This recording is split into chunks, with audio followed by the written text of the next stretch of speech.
Pushkin. Christmas is 1 week away. And how am I celebrating? With restraint and circumspection. In the Gladwell family, we do a mid-century modern Christmas. Spare, elegant, minimalist. Lots of the baby Jesus in a tasteful Scandinavian leather and rosewood manger. No Santa, no reindeer, no elves. Not so for my colleague, Ben Nadaf Haffrey. The Gladwells impose a dollar limit on gifts. Like price controls in some socialist state, the Nadaf Haffreys spend months thinking of what to get one another. The Gladwells buy a tree at the last moment and would be happier if we could just move the whole operation outside around the Douglas pine in the backyard.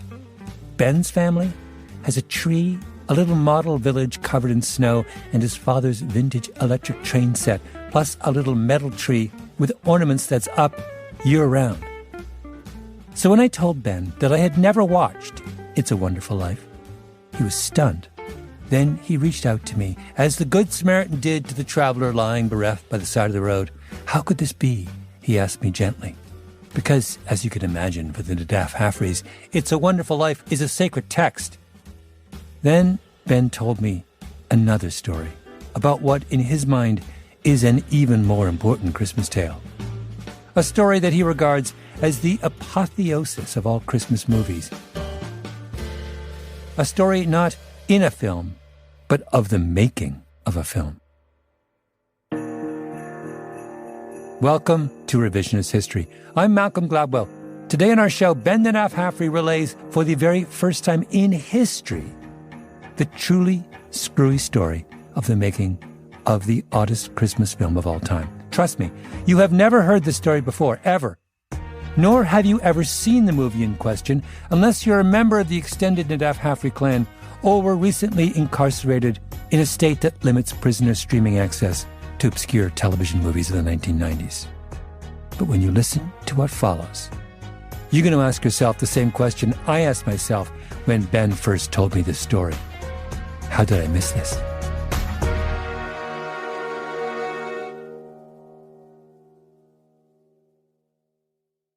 Unlike Malcolm, I am a great lover of Christmas movies.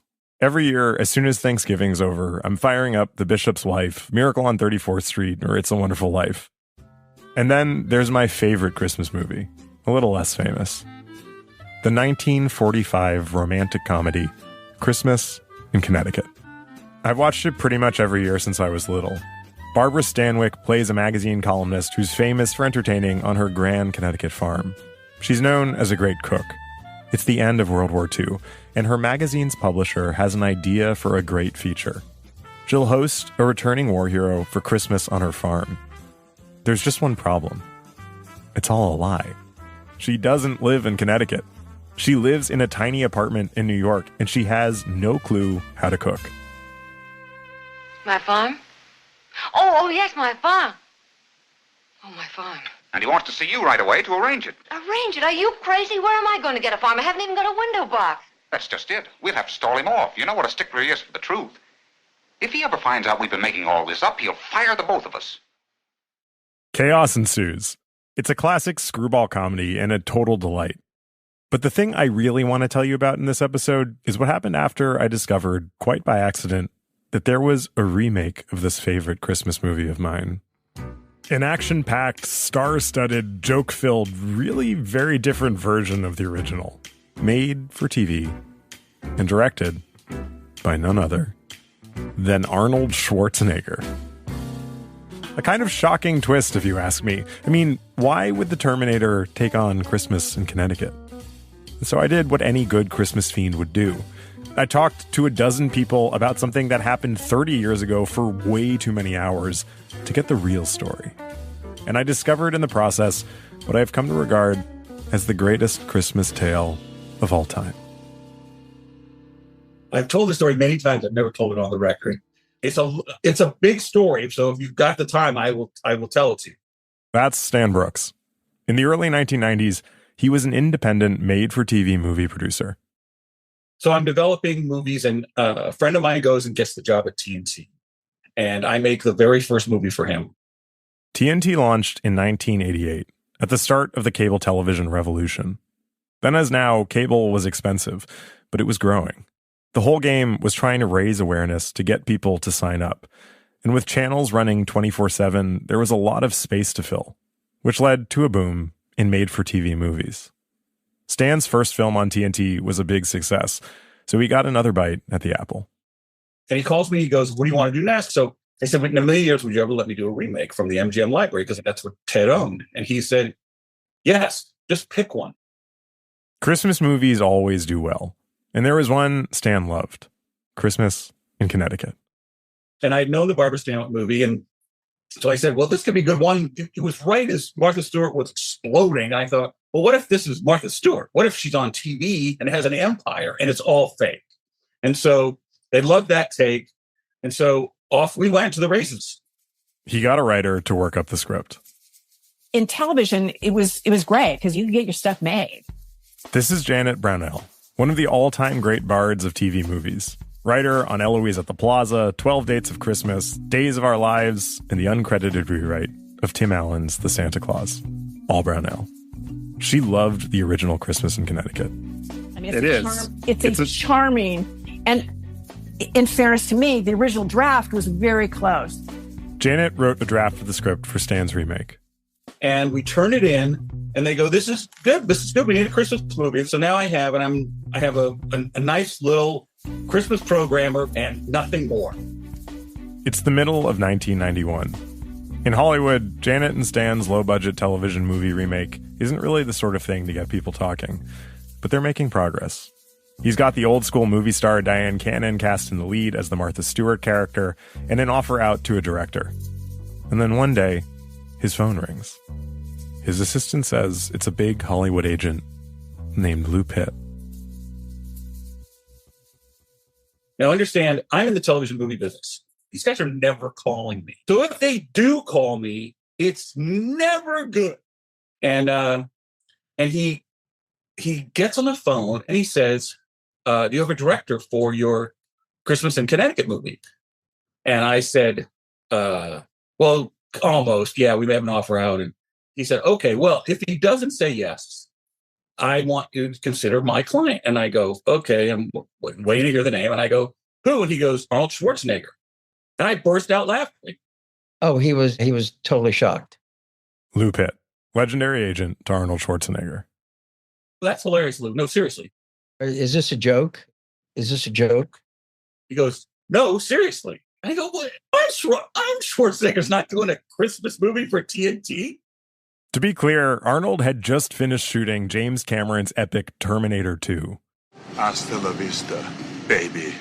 Terminator 2 is the one where Arnold Schwarzenegger plays a killer cyborg sent from the future to protect young John Connor from a different killer cyborg also sent from the future to kill him. As you can imagine, such a plot necessitates a lot of elaborate production work. It was movie making on a scale that was practically unheard of, especially in Los Angeles. The production actually changed the course of a river to shoot high-speed chases in the extensive flood control channels of Los Angeles. Anyways, back to Stan and Lou, the agent. I go, Lou, why on earth would Arnold Schwarzenegger? And he says, well, here's why. Arnold Schwarzenegger was 44 years old. He had 2 kids. Nobody is an action hero forever. Maybe it was time to explore some alternatives. And so he was kind of tired after T2, and he said to Lou, I would like to direct a movie. The directing thing was kind of out of the box, out of left field. And they said, well, okay, we'll put together a big feature act. He goes, no. I want low risk. If I do a terrible job, I don't want anyone to be upset. I don't want a big budget. And I want it to be family friendly because I don't want anything to be controversial. Nothing. I just want something very simple. And the only one that fit the bill was Christmas in Connecticut. So I said, okay, I'll call you if this guy passes. And I hang up the phone, and of course my heart's jumping out. I go, what? And I said, yeah, I'm serious. I read it. I think he'd like it. So get me an offer. Stan gets the green light from the executives at TNT. There's some negotiating, and they offer Schwarzenegger $100,000. And then one night, Stan's phone rings. I pick it up, and I hear, Stan Brooks, yes, please hold for Arnold Schwarzenegger. And now, seriously, I can see my heart beating. And he goes, hello. I go, Arnold, are you the guy with this Christmas script? I said, yes. He says, it's fantastic. I'd love to direct it. I go, okay. He goes, but I have to shoot in Los Angeles and I have to do it in these days. And then he goes, and I have some notes on the script. I go, okay. Can you be here in an hour? And I go, no. He goes, can you be here on Wednesday? I go, yes, I can be there on Wednesday. He goes over for a meeting at Arnold's offices in Santa Monica. So now I'm going to this meeting on Wednesday, and you walk in, and there's this giant lobby, and the first thing you see is the exoskeleton, the metal thing with the red eyes from Terminator. So there's no doubt, I mean, the posters are up on the wall, but there's no doubt when you walk in and you see this 7-foot thing, you go, oh, crap. I know where I am. My heart's beating. And I go in, and he's in his office, which is massive. I mean, it's like, size of a football field. And he's on one, you walk in on this end, and he's on the other end. So you got to walk past all the, the props and stuff. And then he's at a big, huge desk with a big, giant chair. And behind him is a bookshelf, but with all of the Mr. Universe awards, not film stuff. It's all his bodybuilding awards. And I remember we were going through the script, and I said, hey, I want to use the restroom. And he pointed to me by putting up his bicep and pointing it like this. And his bicep comes clean. He goes, it's that way. And I go, was that just to show me your bicep? And he goes, I have to show the guns whenever I can. And I was like, okay, so this guy definitely has a sense of humor about himself. They sit down. Arnold has notes on the script. He wanted more humor and a little more jeopardy. And so we added in this sort of big action sequence at the beginning where he rescues the kid. And all of a sudden, Janet Brownell, who wrote the original script for the remake, is looking at a very different movie. The whole thing took this 180-degree turn at that point. It was just like, what is and Stan just did not want to lose him. And I'm like, okay, I truly don't see this, but if it gets a film green light, I don't give a shit. Arnold wants them to get someone else to come in and punch up the script. He wanted more humor. And as it happened, my best friend in the world had written Commando. Commando, the 1985 action film starring Arnold Schwarzenegger, which the critic from the LA Times referred to as a, quote, gory crowd pleaser and a glorified fireworks display. And Arnold loved them and said, do you think you could get him to do a comedy pass? Jeff Loeb, the friend who wrote Commando, gets hired to do the rewrite with his writing partner. We walk in, he's sitting on a white couch that is literally the length of the biggest limousine you've ever seen in your life. And he has his feet up on this white porcelain marble table. He's got a big cigar in his mouth and scripts all around him. And he doesn't say hello. He doesn't introduce himself. He doesn't do anything. The first thing out of his mouth is, so what have you guys been doing since Commando? Clearly not going to the gym. I just have to say, everyone in this episode is going to do their own Schwarzenegger impression, which is good because even though we couldn't land an interview with him, I feel like he's here with us in spirit. Anyway, they settle in and start rewriting the film Commando style. So that's where things kind of went off the rails for me personally, because it's like, okay, this is becoming a completely different thing. It just Schwarzeneggerized into this thing that was bigger than life. I mean, she just did an amazing job. We didn't make any real big structural changes. That's all hers. But a dialogue pass and go through it and try to find more of Arnold's vision. They start burning through the script. A big job for any director is giving notes on the rewrites. Schwarzenegger was calling in help from his director friends, including legendary comedy director Ivan Reitman, the guy who did Ghostbusters. Everyone was working to realize Arnold's vision.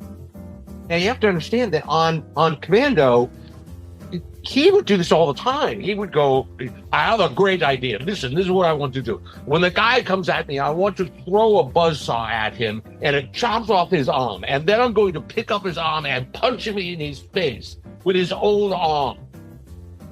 And we would go, well, we like the buzzsaw part. Can we just do the buzzsaw part?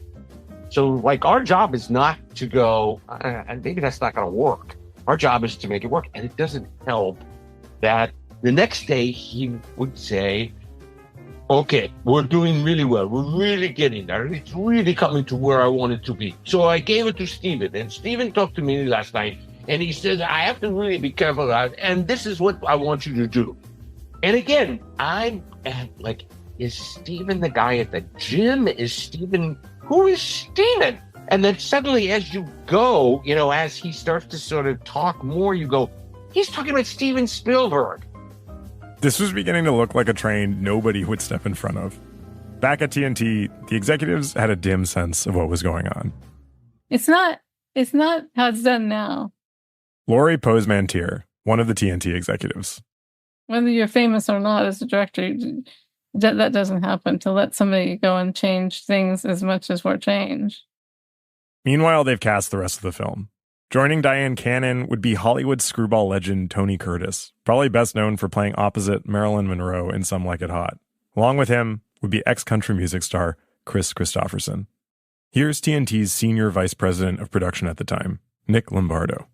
Even when they cast it, I thought, well, that is the weirdest cast I've ever heard of. I mean, the idea that these people fit together made no sense at all. I mean, Diane Cannon and Chris Christopherson in the same frame. It makes A Star Is Born when he's holding Barbra Streisand look organic. So armed with one of the all-time weirdest, most stacked casts in the history of film, a comparatively small budget of $3 million, a slot on an upstart cable network, and a script based on a 1940s screwball comedy that's been punched up by two of the writers behind a big 80s blockbuster. An Austrian former bodybuilder, fresh off his repeat performance as a time-traveling cyborg, prepared to direct his first Christmas film. You don't, as a TV movie producer, ever get near anything this hot, ever. You just don't. I mean, we're all a little nervous about the whole thing, you know, because it's like you're playing with matches and, you know, oh, yeah, let Arnold direct this. You know, it's like, for us, $3 million was a lot of money. I don't know. I don't know. Whatever. It was like, oh my God. He wanted to prove that he could be a director. And everyone was about to find out whether or not he could.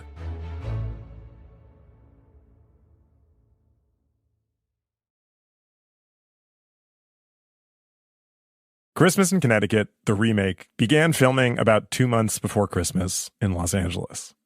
Because Arnold Schwarzenegger had never before directed a feature film, though let the record show he had directed an episode of the TV show Tales from the Crypt, the production arranged for things to film more or less in the order they happen in the film.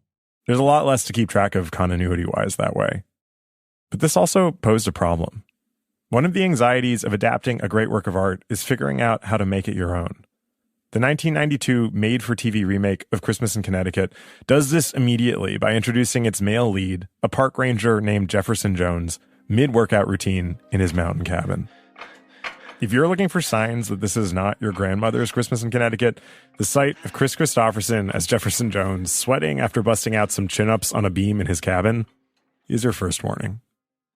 A man on the television offers some brisk exposition while he cools down. In the last hour, experts predict this should be the biggest storm to hit the Rockies in the last decade. More than 4 feet of snow is anticipated to blanket the area in the next 48 hours. The phone rings. Another ranger is calling to tell Jones a kid has gotten lost in the blizzard. He has to go out and find him. This is the fabled action sequence Schwarzenegger had requested. They shot the blizzard on a soundstage. It's the moment Jefferson Jones becomes a hero, which is why he gets invited to be a guest of Elizabeth Blaine's for her Christmas special in Connecticut.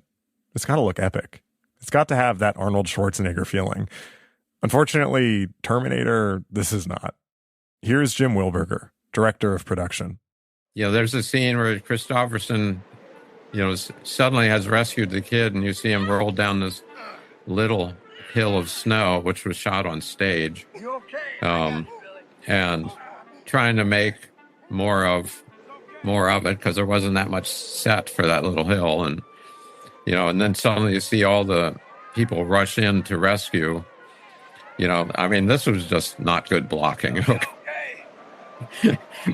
and that's just an experience. Schwarzenegger wanted Jeopardy, but this kind of looks like a snowball fight gone awry. Jones stumbles over a very small hill holding a child that looks like it might be a mannequin. He's groaning and yelling, but his lips aren't moving. So, tough start. Luckily, though, a lot of the film is set inside Elizabeth Blaine's fake Connecticut house, where she's shooting a Christmas special in celebration of Jones. The bulk of production happened there, so the whole crew set up at a house in South Pasadena for the real work. This introduced Arnold to the second problem of directing: actor ego management and the issue of his trailer. Arnold's trailer was like a house on wheels. It was literally like you'd look at it from the outside and you'd say, wow, that's got all kinds of pop outs and the roof went up and everything. But when you got inside, it was literally like you had just walked into like the Greystone Mansion. You know, it's probably almost 3 times as wide as a normal trailer. And that it was the length that became the issue. Diane comes in and she says, "Why is Arnold's trailer bigger than my trailer? Nobody's supposed to have a bigger trailer than me." Diane Cannon was the star of the film, but she was maybe realizing that this production was all about the director. Schwarzenegger, though, was dealing with other problems. Namely, he had chosen one of the hardest genres for his first major directing foray. Screwball comedy is like dancing on the head of a pin. It thrives on chaos, but it has to be a kind of controlled chaos. With his big personality cast, low budget, short timeline, and hastily rewritten script, Schwarzenegger had an excess of chaos and a minimum of control. I mean, you have one somewhat disgruntled actress portraying fake Martha Stewart, and another who's a macho park ranger, but who for no apparent reason relays this backstory partway through the movie. Actually, before I moved to Colorado, I lived in Chicago. I grew up there.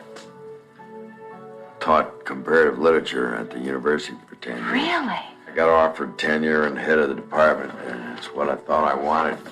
But it meant being caged in by concrete and crowds for the rest of my life. This is, I'm pretty sure, the only time in the entire film Jefferson Jones is passed as chair of the University of Chicago's comparative literature department is mentioned. And I love Chris Christopherson, but most of the rest of his performance veers between stiff and oddly sexually charged. When he starts smearing the pine sap on her neck. Yeah, it's just kind of transcendently weird. Yeah, well, not to mention his 2 times he's like staring at her butt, you know, up close. There's an extensive shot of that. I bet you can't buy that at Bloomingdale's. You're right. So you've got 2 characters who really just barely hang together. And then you have to direct them in tightly choreographed, zany sequences that have got to feel plausible, yet also hilarious. For instance, the scene with the baby. Remember, in Christmas in Connecticut, Elizabeth is a total fraud. She doesn't know how to cook. It's not even her house in Connecticut. And she's got this fake staged family with her, including a fake baby. She had to keep up appearances for the sake of her column. In the original film, there's a lovely scene where she and Jefferson Jones give her fake baby a bath. She, a supposed domestic goddess, is meant to bathe her child, which she suspiciously has no clue how to do. He steps in and does it for her like a total pro. It's part of why she falls in love with him. And because it's so well executed in the original film, we believe they're falling in love in this totally implausible moment. Soap? Soap, there. Oh. Oh, Roberto, she's eating the soap. What'll I do? What hurt her? They all do it. Oh, really? Oh, you'd make a wonderful father, Mr. Jones. You're not married yourself by any chance, are you? No. Cards are stacked against me, I guess. Every time I meet a girl I like, it turns out she's already married. Oh, that's too bad. Now, this also happens in the Arnold Schwarzenegger version. Maybe we should finish up for her. Finish up what? The bath. You know what? I just had the most wonderful idea. How would you like to bathe her? Me? Sure, I think it'd be fun for you. Here. What happens next is the greatest travesty in the history of bath time. It's as if you gave 2 aliens a baby and said, give this a bath, not realizing that on the planet they're from, not only are there no babies or baths, but actually there's not even water. What do you remember about that? Well, some of that was improvised. What happens is they just drench the baby in shampoo, and then they barely wash any of it out. On the bad scale, it's 2 rubber duckies out of 10. But the premise of the scene is that Jefferson Jones is crushing it. It was pretty hilarious, I thought, and also very clumsy. And they really gooped up the kid's hair. Oh, my God. I don't know. I'm sure the prop guy put it too much shampoo. Here's some soap, sweetie. Here's the soap. Here's your duck. That's a director thing. I mean, that is a flat out director fail. I mean, that right there. Retake the scene. 100%. And there probably were 3 or 4 versions of that. That's the one he chose. You know, it's not like that was the only one. She sure likes that. You're awfully good at that for a bachelor. You know, you sure you don't have a whole slew of kids hidden somewhere? I nursed a couple of bear cubs till their mother came back. This is better than bear cubs. Can you see a beauty? It's like on SNL when the actors break and laugh. When Elizabeth's like, I'm not sure if we got all the soap out. And Jefferson's like, well, we didn't. That's the true reaction. And it must be improvised. But then they go back to the scripted version where Jones is doing a great job. Most of the people on set have some kind of moment like this. You know, the forest with the snow and the sleigh that comes along. And there's even one shot I noticed where you can see the wheels under the sleigh. I remember the day I was there, they were filming that scene where chaos erupts, you know, and the tree falls down and all that. We had to do that scene quite a number of times. It was as chaotic as the scene is, but behind the scenes, it was even more so. It's a little like opening a bologna factory for culture. You know, it's sort of like, what's going on in there? Nothing good. Nothing good. Don't ask anything. So it was kind of hectic on set. And yet, I think you can hear in people's voices how much they love telling this story. Pretty much across the board, this was a happy memory for the people I spoke to. Not least of all because they never lost sight of just how improbable it all was. And then in the middle of all this is Arnold running around going, you know, move the camera over here. I do this over here. Let's go do this. No, I think it could be 10 times funnier. Come on. So there's Arnold's voice, you know, just bellowing out. And that was the other thing that I really remember was that while this is happening, while we're making this little tiny movie, he is in theaters with Terminator 2. And it's doing numbers that no one has ever seen before. And we were on set when it crossed $500 million. But when you're standing next to the guy who's the star of that movie, and his major concern is whether or not, is it in focus, forehead, let's go. The forehead thing, you're not the first person to bring that up. Several people mentioned to me that Arnold Schwarzenegger's favorite put-down was to call someone a forehead. This actually made it into the movie when Elizabeth Blaine and Jefferson Jones get pulled over by the cops mid-sleigh ride. The one where you can see the wheels. This happens. Put your hands where I can see them. You're both under arrest. Oh, come on. Come on, you foreheads. Get them up. You what? This is actually a big part of why I love this movie. It has a kind of free jazz improvisatory quality to it. It's oddly self-referential and also very sweet. It's like how you can hear in someone's voice when they're smiling. That's how this movie feels. Because even at the risk of himself being labeled a forehead who couldn't direct the movie, Arnold Schwarzenegger was showing up every day and putting in his all. For the film buffs in the crew, it was a dream come true just to work with him, or with a legend like Tony Curtis. You know, it was a trip to Oz that I knew was short-lived, but it was something I was going to, take in and enjoy as much as possible. After 20 days of shooting, the film wrapped. They had a party at Arnold Schwarzenegger's restaurant. It was around Christmas time, and they all got sweatshirts with the name of the film on the front. And on the back was a picture of Arnold with a Santa hat on, wearing sunglasses, and saying something about, I can't remember the full thing, but he used the word, you forehead. Later, Jim was kind enough to send me a photo of the sweatshirt. It said, on the back, more snow, you forehead.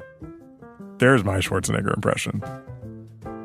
With the film in the can, post-production and premiere has loomed. That's after the break.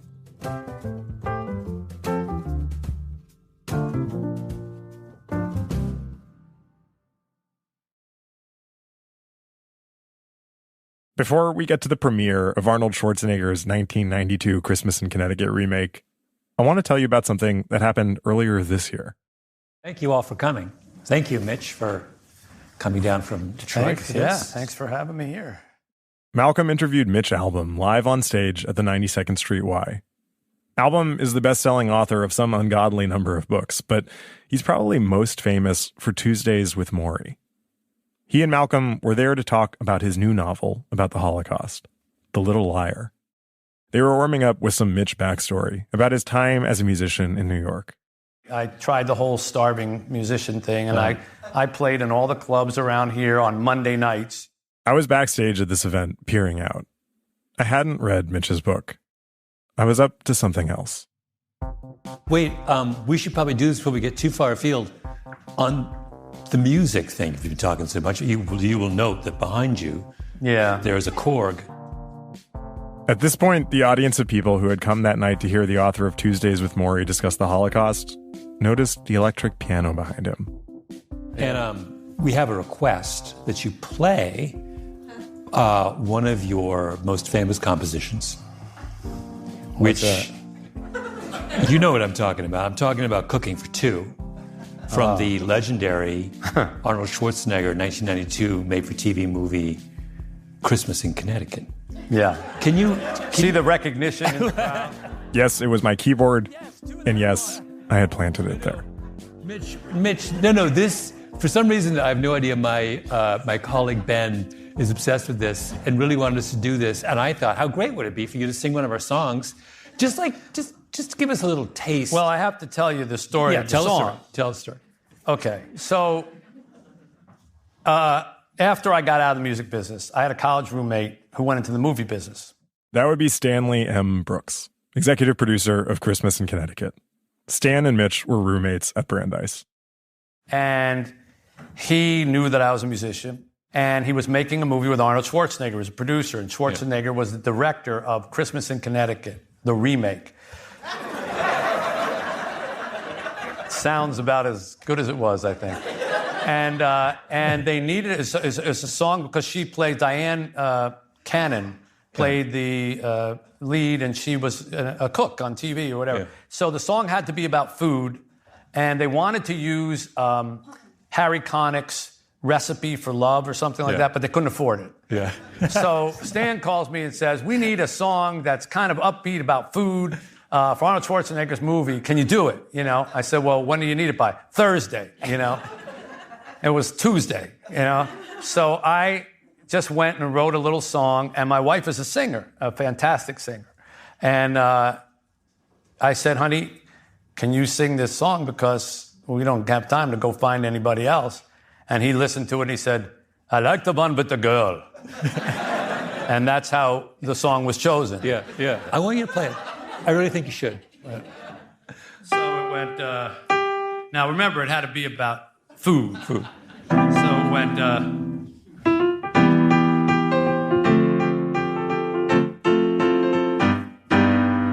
let's go to the kitchen, I got something fixing, appetizing and new. Here's a clue, we're cooking for two. They're inside the oven, something warm and loving. Friends would laugh if they knew that it's true. We're cooking for two. Here's the bridge. I was a soup for one girl, leftovers every night. Oh, but once I tasted your kisses, I was dining by candlelight. Here's a recipe for all the world to see. We take some me and some you, let it stew. We're cooking for two. I love you. Ba, ba, ba, ba. We're cooking for two. Ba, ba, ba, ba. Ba, ba, ba, ba, ba, ba, ba.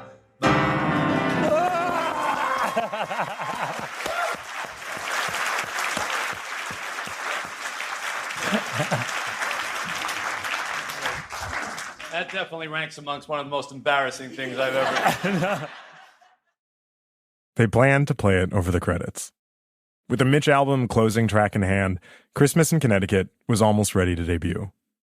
Most made-for-TV movies you just put out on television, but not this one.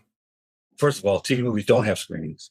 If we have a screening, it's like 10 people and, you rent a screening room somewhere. Like, this was the big theater at the DGA, which holds, 1,000 people, massive screen. And there's a huge red carpet and a press line.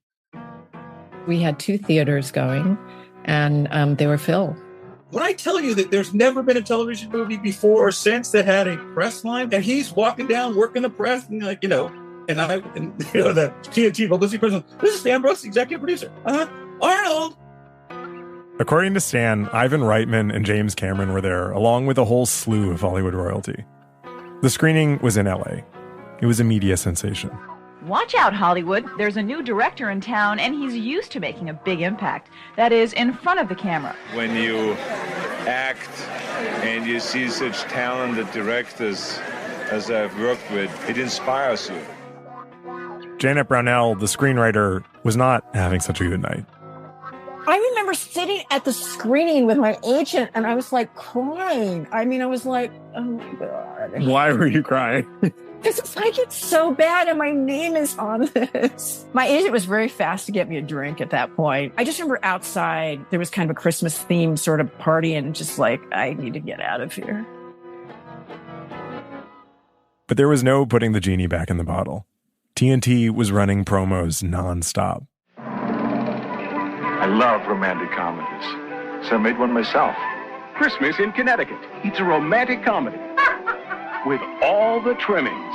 What in the world could possibly go wrong? Christmas in Connecticut, directed by Arnold Schwarzenegger. You have a problem with that? A TNT exclusive premiere, Monday, April 13th. I don't know if you caught that, but the film came out in April, 1 week before Easter. As one review put it, quote, "Don't ask me why a Christmas movie is premiering in April." As his then-wife Maria Shriver reflected, he just does. He's a big one on don't think about it or talk about it, do it. And then he goes, I think we want to screen it again. That was too much fun. I go, okay. I go, I'll see if I can organize. He goes, no, I want to screen it in Washington with my friend Jack Valenti. So now we all fly to Washington, and it was a who's who of Washington, and it was senators and members of the cabinet. It was a seated dinner, and I remember my wife and I sit down. We've been working the room, so we sit last at our table, and the guy next to me has got like a dress uniform on, and I say, "Hey, Stan Brooks, I'm the producer," and he goes, "Hey, Oliver North." Oliver North of Iran-Contra fame. The film was a big hit in the Beltway. Suffice it to say, this made-for-television Christmas movie had an unusually big reception, but it also didn't really do much to establish Arnold Schwarzenegger as a director. The reviews were mixed. Well, I'm looking at IMDb right now. It's like the rating is 4.8 out of 10, and they're not far off. Nobody had any, oh my God, we're making It's a Wonderful Life. I realize I've had a lot of fun with this movie. And gun to my head, do I think it's good? No. But do I love it? Obviously, yes. Because it's so totally weird and overcommitted to its bit that it has a kind of joyfulness to it that honestly gets me in the Christmas spirit. And at its core, like the best Christmas films, the story behind the movie is a story of love and friendship between Arnold Schwarzenegger and Stan Brooks. Two men brought together by a love of making movies. After the film, Stan and Arnold stayed in touch. Stan even moved into Arnold Schwarzenegger's office building. Their kids played football together. And even though they never made another movie together, their collaboration had one more act. Almost 10 years to the day from when Christmas in Connecticut began shooting, Arnold Schwarzenegger became the governor of California. At the time, there was a lot of hand-wringing over an issue called runaway production. Lots of states had started offering tax breaks to lure films into shooting somewhere other than California. It had become a real problem for Hollywood as an industry town. And this was one of the crises Schwarzenegger would have to face in his new role as governor. Now, the way people talked about his becoming governor was the same way they talked about his becoming a director. So it only makes sense that he wanted Stan Brooks in his administration. So when he became governor, he was in about a year, and he called me and he said, how would you like to be on the film commission? And I said, well, that's a dumb idea. He goes, why? I said, well, because I don't shoot movies in California. I said, I'm like the worst person you could put on the film commission because I take my movies out of state. And he goes, no, that's why we want you, because we want to try and pass the tax credit. Stan joined the California Film Commission, and over the next few years, he was a key part of the lobbying efforts to pass the tax credits that would make it easier to film in California. It was a hard fight. And so I ended up making a short documentary film where we interviewed some of the families that left on why. And that ended up being more powerful than any speech we could make in their office. The first tax credits passed in 2009. They've been renewed ever since. So back to our original question. Why did Arnold Schwarzenegger direct this bizarre one-off Christmas film? I found my answer in a story Stan told me. He said to me one night, we finished around 7 or 8, and he goes, what are you doing? And I said, I'm going home. He goes, Maria's making dinner. You want to come to the house? So, oh, yeah. So we both jump in our cars and we drive to Pacific Palisades. And at that dinner, I remember Arnold turned to me and he says, you're very talented. I don't understand why you don't do big features. And I said, to be honest, I didn't get in the business to make big, famous movies. I got in the business to make movies. And I get to make 2 or 3 a year. If I'm in the feature business, I'm lucky if I make one every other year, every 3 years. I go, I'm happy with my life. He goes, well, that's fantastic. This story really hit home for me because I get what that's like to just love making something. Even a kind of improbably dense story about the making of the remake of a Christmas movie. It's like Stan said, if you love making movies or anything, it's just a gift to get to make more, even if they're maybe not the best. Especially if it's clear how much fun you had making whatever it is you're making. So, to close, let me just share one quote from the very last page of Charles Dickens's A Christmas Carol. A passage about Scrooge after he's seen the light.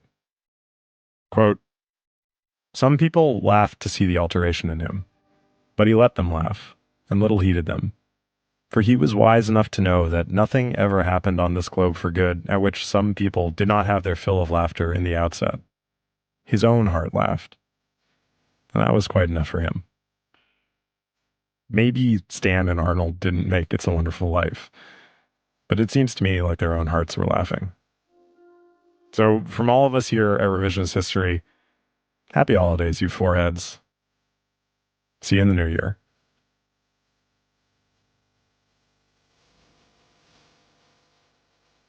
Revisionist History is produced by me, Ben Nadif-Haffrey, and Lucy Sullivan, with Nina Bird-Lawrence. Our editor is Karen Shakurji. Fact-checking on this episode by Sam Russick, our resident Schwarzenegger fan. Original scoring by Luis Guerra. Mastering by Jake Korski. Our executive producer is Jacob Smith. Special thanks to Sarah Nix, David Arnott, Linda Berman, Iris Grossman, and Scott Sassa. I'm Ben Nadif-Haffrey.